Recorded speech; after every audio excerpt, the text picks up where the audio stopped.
प्रश्न पहिला. राणी लक्ष्मीबाई यांचा जन्म कोणत्या शहरात झाला होता?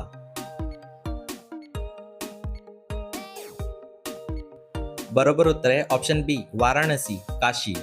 राणी लक्ष्मीबाई यांचा जन्म 19 नोव्हेंबर 1828 रोजी उत्तर प्रदेशातील पवित्र शहर वाराणसी येथे एका मराठी ब्राह्मण कुटुंबात झाला होता. प्रश्न दुसरा. राणी लक्ष्मीबाई यांच्या लहानपणीचं नाव काय होते?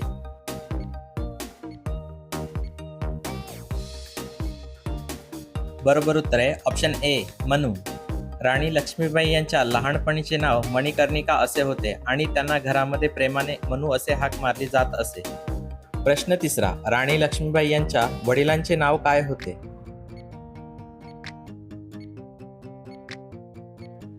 बरोबर उत्तर आहे ऑप्शन बी, मोरोपंत तांबे. राणी लक्ष्मीबाई यांच्या वडिलांचे नाव मोरोपंत तांबे होते, जे विठूरच्या पेशव्यांच्या दरबारात काम करत होते. त्यांच्या आईचे नाव भगीरथीबाई होते. प्रश्न चौथा. राणी लक्ष्मीबाई यांचा जन्म कोणत्या वर्षी झाला होता?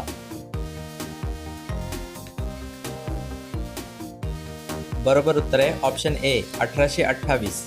इतिहासकारांनुसार राणी लक्ष्मीबाई यांचा जन्म 19 नोव्हेंबर 1828 रोजी झाला होता. प्रश्न पाचवा. मनूचे बालपण कोणाच्या पदरी म्हणजेच आश्रयाखाली गेले?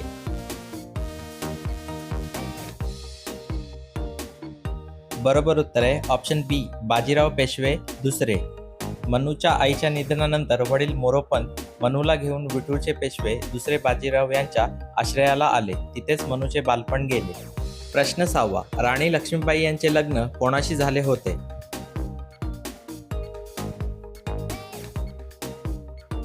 बरोबर उत्तर आहे ऑप्शन बी, राजे गंगाधरराव नेवाळकर. 1842 मध्ये मनूचा विवाह झाशीचे महाराज राजे गंगाधरराव नेवाळकर यांच्याशी झाला आणि त्या झाशीच्या राणी बनल्या. प्रश्न सातवा. लग्नानंतर मनूचे नाव काय ठेवण्यात आले?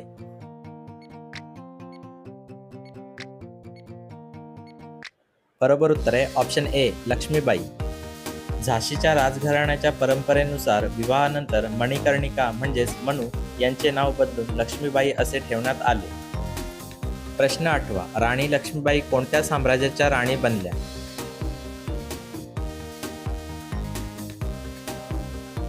बरोबर उत्तर आहे ऑप्शन बी, झाशी. गंगाधरराव नेवाळकर यांच्याशी विवाह झाल्यानंतर लक्ष्मीबाई झाशीच्या साम्राज्याची अधिकृत महाराणी बनल्या. प्रश्न नववा. राणी लक्ष्मीबाई आणि गंगाधरराव यांच्या मुलाचे नाव काय होते? बरोबर उत्तर आहे ऑप्शन बी, दामोदरराव. 1851 मध्ये राणी लक्ष्मीबाई यांनी एका मुलाला जन्म दिला. त्याचे नाव दामोदरराव ठेवले गेले होते, परंतु अवघ्या 4 महिन्यातच त्या बाळाचा मृत्यू झाला. प्रश्न 10वा. राणी लक्ष्मीबाई यांनी दत्तक घेतलेल्या पुत्राचे मूळ नाव काय होते?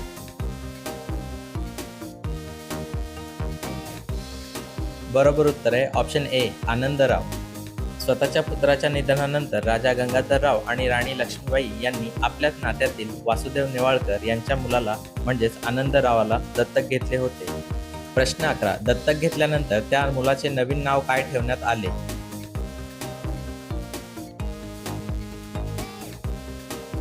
बरोबर उत्तर आहे ऑप्शन बी, दामोदरराव. आनंदरावला दत्तक घेतल्यानंतर राजाच्या मृत मुलाच्या स्मरणार्थ त्याचे नाव बदलून पुन्हा दामोदरराव असे ठेवण्यात आले. प्रश्न 12वा. कोणत्या ब्रिटिश गव्हर्नर जनरलने झाशीचे दत्तक विधान नामंजूर केले?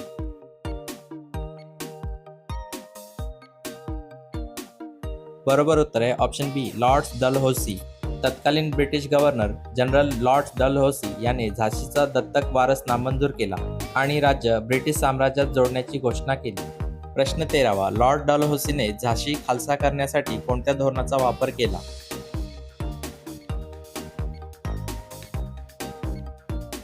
बरोबर उत्तर आहे ऑप्शन बी, दत्तक विधान नामंजूर. व्यपगत सिंधात किंवा दत्तक विधान नामंजूर धोरणानुसार ज्या राज्याला स्वतःचा नैसर्गिक वारसदार नसेल त्यांचे राज्य ब्रिटिश ईस्ट इंडिया कंपनी स्वतःच्या ताब्यात घेत असे. प्रश्न 14वा. राणी लक्ष्मीबाई यांच्या मातोश्री यांचे नाव काय होते?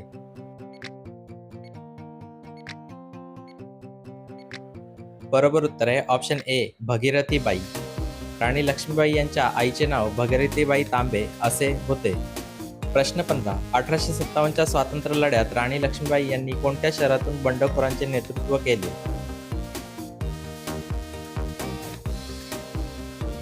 बरोबर उत्तर आहे ऑप्शन सी झाशी. 1857चा राष्ट्रीय उठाव सुरू होताच राणी लक्ष्मीबाई यांनी पुन्हा झाशीची सूत्रे हातात घेतली आणि ब्रिटिशांविरुद्धच्या लढ्याचे नेतृत्व केले. प्रश्न 18. 1858 मध्ये झाशीच्या किल्ल्यावर हल्ला करणाऱ्या ब्रिटिश सैन्याचे नेतृत्व कोणी केले होते?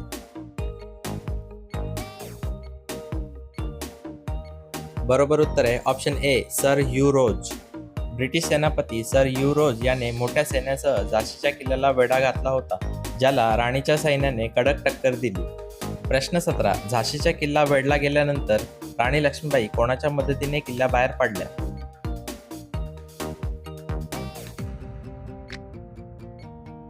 बरोबर उत्तर आहे ऑप्शन बी तात्या टोपे आणि विश्वासू सैनिक. किल्ल्याचा पाडा होत असल्याचे पाहून राणी लक्ष्मीबाई आपल्या काही विश्वासू सैनिकांसह आणि तात्या टोपेंच्या रणनीतीच्या मदतीने रात्रीच्या वेळी किल्ल्यावरून निसटल्या. प्रश्न 18. झाशीतून बाहेर पडल्यानंतर राणी लक्ष्मीबाई यांनी कोणत्या ऐतिहासिक किल्ल्यावर ताबा मिळवला?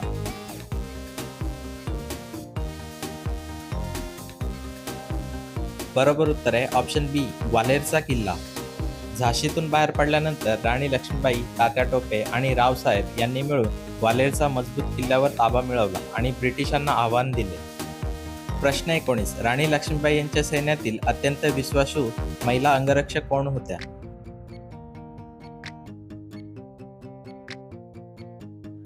बरोबर उत्तर आहे ऑप्शन ए झळकारीबाई. झळकारीबाई या हुबेहूब राणी लक्ष्मीबाई यांच्यासारख्या दिसत असत. त्यांनी स्वतः राणीचे रूप घेऊन ब्रिटिशांना गुंतवून ठेवले, जेणेकरून राणी सुरक्षितपणे किल्ल्याबाहेर जाऊ शकतील. प्रश्न 20. राणी लक्ष्मीबाई यांच्या युद्धकलेची प्रशंसा करताना बंडखोरांमधील एकमेव मर्द असा उल्लेख कोणी केला?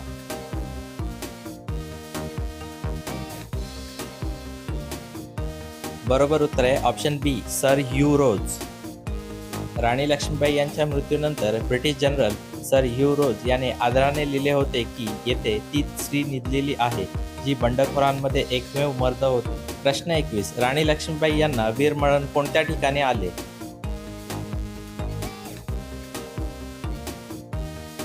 बरोबर उत्तर आहे ऑप्शन सी कोटा की सराई.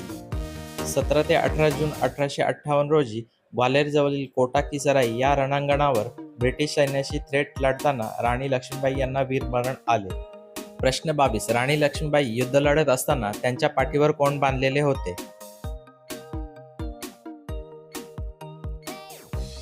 बरोबर उत्तर आहे ऑप्शन बी त्यांचा दत्तक मुलगा दामोदरराव. रणांगणात शत्रूशी 2 हात करत असताना राणी लक्ष्मीबाई यांनी आपल्या लहान दत्तक मुलाला म्हणजेच दामोदररावाला एका कापडाने स्वतःच्या पाठीवर घट्ट बांधलेले होते. प्रश्न 23. राणी लक्ष्मीबाई यांच्या लाडक्या घोड्यांची नावे काय होती? बरोबर उत्तर आहे ऑप्शन ए सारंगी, पवन आणि बादल. राणी लक्ष्मीबाई यांच्याकडे अत्यंत हुशार आणि स्वामीभक्त घोडे होते, ज्यांची नावे सारंगी, पवन आणि बादल अशी होती. त्यातील बादल घोड्याने किल्ल्यावरून उडी मारली होती. प्रश्न 24. राणी लक्ष्मीबाई यांना वीरमरण कोणत्या तारखेला आले?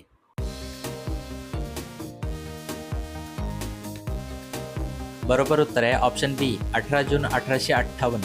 18 जून 1858 रोजी वयाच्या अवघ्या 29व्या वर्षी राणी लक्ष्मीबाई यांनी भारताच्या पहिल्या स्वातंत्र्य लढ्यात देशासाठी सर्वोच्च बलिदान दिले. प्रश्न 25. खूब लढी मर्दानी वह तो झाशीवाली राणी थी ही प्रसिद्ध कविता कोणी लिहिली आहे?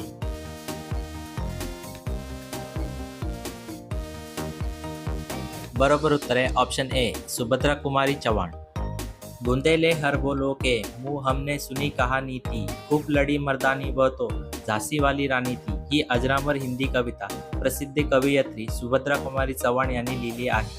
व्हिडिओ कशी वाटली ते कमेंट करून सांगा आणि या व्हिडिओला लाईक करून चॅनलला सबस्क्राईब करा. भेटूया पुढच्या भागात. धन्यवाद.